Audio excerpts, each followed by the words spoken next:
used to the Ugandan conditions. What they don't lack is perseverance, and they would finish 8th. The tree fell on the top of the car. That was our main problem. I think Wangari Maathai will take us to court because we really knocked a little bit of trees and we carried a lot of cassavas with us on our way out. Abdul Samad Mohammed and Hussein Mukuye would finish 9th to be the 6th highest placed Ugandans, but it had not been an easy outing. Their problem was the suspension. The competition shocks burst, and with no spares, they resorted to standard issue. It had to be replaced at nearly every service. How many sets of suspension did you buy eventually? So far I have about, I think, 8 sets of street suspension. 8 sets of 4? Yeah. Actually, I've ordered some more from the Kampala. I think they'll buy the whole market, all the shocks in the market. Godfrey Kiyage, better known as the Black Widow, is the epitome of the true rally enthusiast. With Tadio Mpanga calling the notes, they have high ambitions for the future. Apart from the boot lid falling off, the car didn't miss a beat, and they were rewarded with 10th overall. I've already ordered the N10. It is in Cyprus. So next year, guys, when you are here, you expect a different Black Widow. Yeah. A driver with a huge following was the super lady, Susan Muwonge, the only lady driver in the event. Navigated by Edmund Kiyune, their rally was one they will want to forget. The blue smoke giving an indication of the problem. They made it to the end of stage 4, but an oil pipe leading to the turbo would put them out. They re-entered under the Super Rally rules, but the problem returned and Susan became too exhausted to continue. In the middle of the section, smoke came out again, and the next thing was fire. So we had to put out of the fire. Yeah. Is the car still moving? Yeah, it's moving. It's still moving. And we can continue, but I'm exhausted and tired.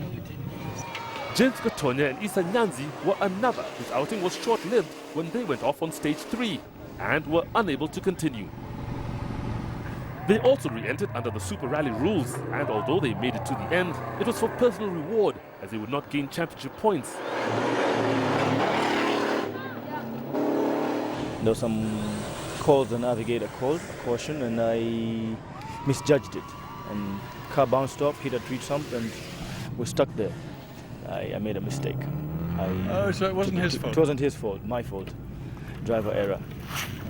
Running at the back of the field of those that did finish were Edson Mungereza and Gihan De Silva driving a Subaru N6. Whilst they weren't quick, they were consistent, and 11th on such a hard event was reward enough.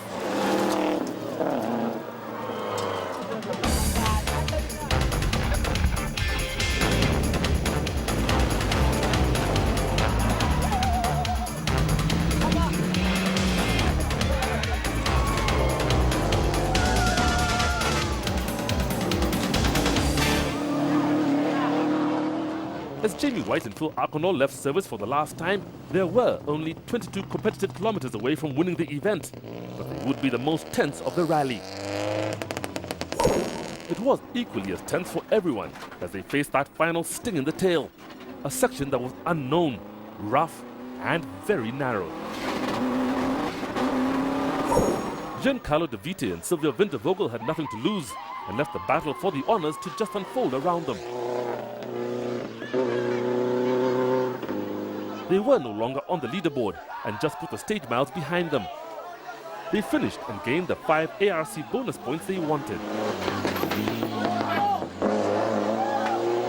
The big battle was between Ponciano Luakataka and Ronald Sebuguzi, not only for second place, but also the Uganda Championship.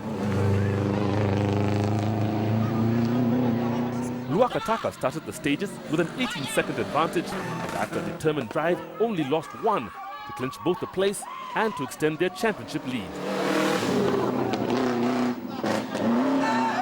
I wanted to catch up Sebuguzi, and that's what I have done. I've gone back at number 2. So that was my intention mostly because at least I've got 140 points for national NRC. So I think I'm reading NRC here. Yeah. A rally is never over until the final stamp is on the time card, and this would be at the finish in Kampala. But Wakataka never made it. The rear diff seized on transport, and they were out. Everyone on the leaderboard moved up a place, and Nasser Mutebi and Bashir Mbogo inherited fourth to become the second highest placed locals, which suddenly made them strong contenders for the 2010 Uganda Championship. I've gained the experience that is actually important for me to clinch on the championship, because I'm just beginning. It's only the beginning. So just like a kid who is in school, yeah, I'm just beginning. These are just a few lessons that I'm learning. Yeah. Christakis Fatidis and Guy Deklever's strategy to continue pushing to the end paid off. And although they knew they had second place in the ARC in the bag, they were not expecting to be on the podium in third.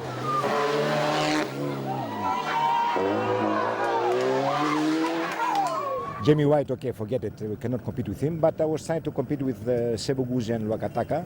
I believe it's quite a good result.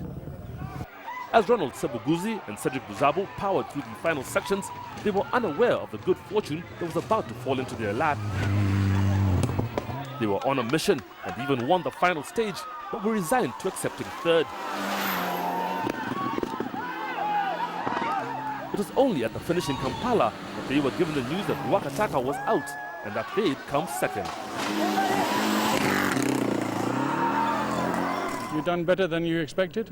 Yes, because to get a new machine, you drive, you go on the old section, you came back when it's okay, you have to agree. And what do you think your prospects are? They push Ponciano Wakataka a little more. Jamie White and Phil Akonol had held the rally lead from stage 3. They had been gauging their pace ever since.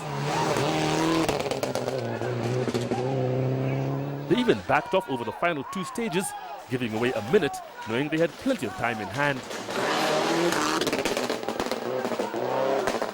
This was their second win in the KCB Pearl of Africa Uganda Rally, adding to their victory in 2008. Third in a row, I mean, hey, it's brilliant. I'm really, really happy. Nothing went wrong whatsoever. I've been driving probably 70% this whole rally. You know, just keeping the car together and just seeing where the other guys were. At the finish in Kampala, it was a time for celebration.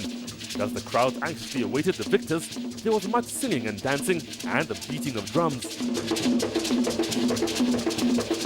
As Jamie White and Phil Akonol climbed the ramp, it was like a dream come true. They had already won the two opening ARC rounds in Tanzania and Kenya and were now the winners of the 2010 KCB Pearl of Africa Uganda Rally. The champagne spray signaled the end of a hard, dramatic but memorable three-day event. 11 cars eventually made it through the grueling 20 stages of the rally, with Jamie White winning by just under 3 minutes from Ronald Sebuguzi. The pair had opened up a 20-minute margin over their nearest rivals, with the last car finishing well over an hour behind. Jamie White has now scored maximum points in each of the 3 rounds of the ARC and will be difficult to beat. The next round will be on home soil for Davite and Fatidis, the KCB Rwanda Mountain Gorilla Rally. Jamie White is also at the head of the 2010 KCB East African Rally Challenge, having been the only driver to finish in the 2 opening rounds. With 4 rounds still remaining in the FMU Uganda National Rally Championship, Nasser Mutebi holds the lead, but will have a battle on his hands against Sebuguzi and Wakataka if he is to hang on to it.